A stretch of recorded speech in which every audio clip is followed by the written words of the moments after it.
Back to Godhead Society Religion, Material and Spiritual. Back to Godhead Volume 67, July 1974 and 1971. Srila Prabhupada lectured at a series of Krishna conscious festivals held in a huge pandal, or exhibition tent, in downtown Delhi, India.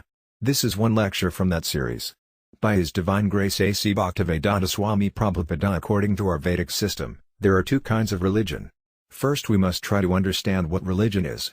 Religion refers to our constitutional position. Religion is different from faith. A faith can be changed. One may be a Christian or a Mohammedan or Hindu, but according to the Vedic system, religion cannot be changed. Religion is dharma, the constitutional position of the living entity. It is to the living entity what sweetness is to sugar or heat is to fire. Everything has some essential characteristic, and the essential characteristic of the living entity is his eternal religion, Sanatana Dharma. As stated in Srimad Bhagavatam, 6th Canto, Dharmam 2 Saksad Bhagavat Pranitam, the principles of religion are directly enunciated by the Lord. In the beginning of Bhagavad Gita, Lord Krishna uses the word dharma in this way: whenever and wherever there is a decline in religious practice, O descendant of Bharata, and a predominant rise of religion, at that time I descend myself. BG 4.7. In the conclusion of Bhagavad Gita, Sri Krishna says, abandon all varieties of religion and just surrender unto me. I shall deliver you from all sinful reaction. Do not fear.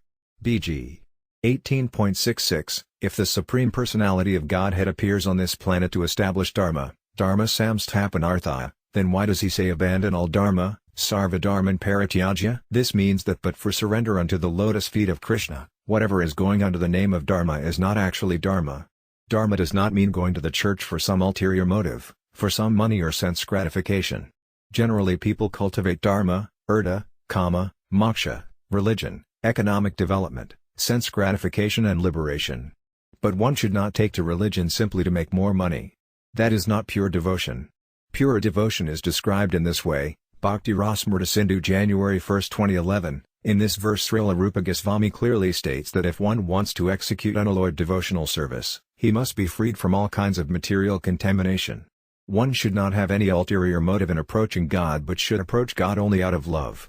This is the teaching of Chaitanya Mahaprabhu. I do not know anyone except Krishna as my Lord, and he will always remain as such, even if he handles me roughly by his embrace or makes me broken-hearted by not being present before me.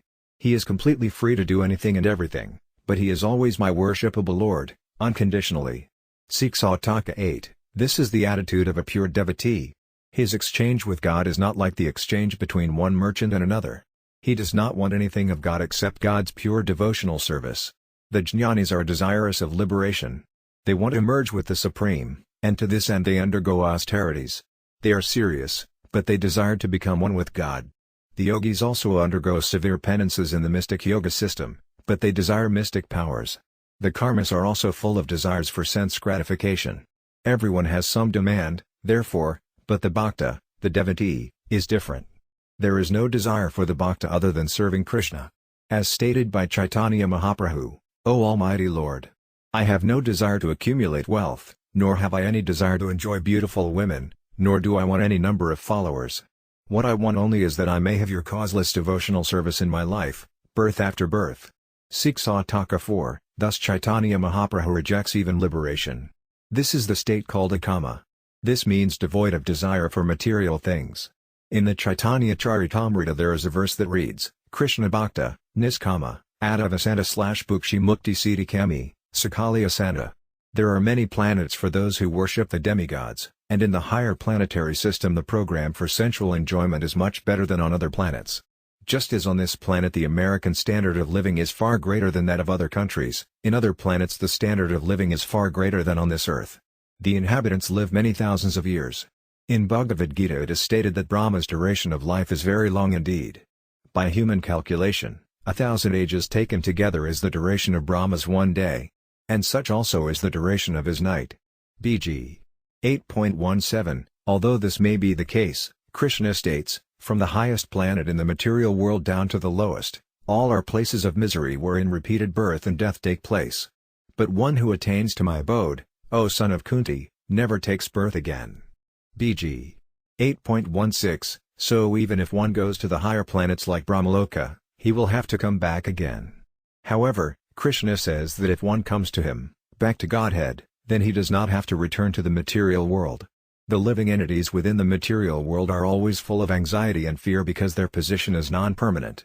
A devotee, however, is not afraid of this material world. He simply wants one thing: wherever he is, he wants to be able to chant Hare Krishna, Krishna Krishna, Hare Rama, Rama Rama, Hare. That is the aim of the devotee. Just as there are two natures, material and spiritual nature, so there are two kinds of dharma, or religion, material dharma and spiritual dharma. This Krishna consciousness movement is meant for development of spiritual dharma. Material dharma consists of religiosity, economic development, sense gratification and liberation, but spiritual dharma is jivasya tattvajinasanartoyasya karmabhi. This means that one should try to understand Krishna, the absolute truth.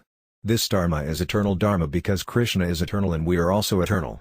In the 11th and 15th chapters of Bhagavad Gita, Krishna is described as Sanatana, eternal, and in the 8th chapter his spiritual world is also described as Sanatana.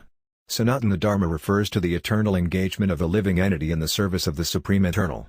Nityo Nityanam Satanas Satanyanam, Krishna is the Supreme Eternal, the Supreme Living Being, the Supreme Lord, and the Supreme Dharma. Our troubles in this material world result from our attempt to become one with the Supreme. To gain relief from this suffering, we are instructed in this way: abandon all varieties of religion and just surrender unto me. I shall deliver you from all sinful reaction. Do not fear. BG 18.66. We need only understand this last teaching of Lord Krishna. That is called saranagati, surrender. That is the ultimate goal of bhakti. Those who are engaged in mental speculation will take a long time to come to this point. The real Mahatmas, great souls, fully engage in devotional service. O son of Pritha, those who are not deluded, the great souls, are under the protection of the divine nature. They are fully engaged in devotional service because they know me as the Supreme Personality of Godhead, original and inexhaustible. BG 9.13. We accept the ultimate dharma as surrender unto Krishna. This surrendering process is meant not for less intelligent people, but for the most intelligent, because Krishna says that after many births one who is actually in knowledge surrenders unto him, knowing him to be the cause of all causes and all that is. BG 7.19. If this is the ultimate goal of life, then why not surrender immediately? Why should we wait any longer? This is the process of this Krishna consciousness movement.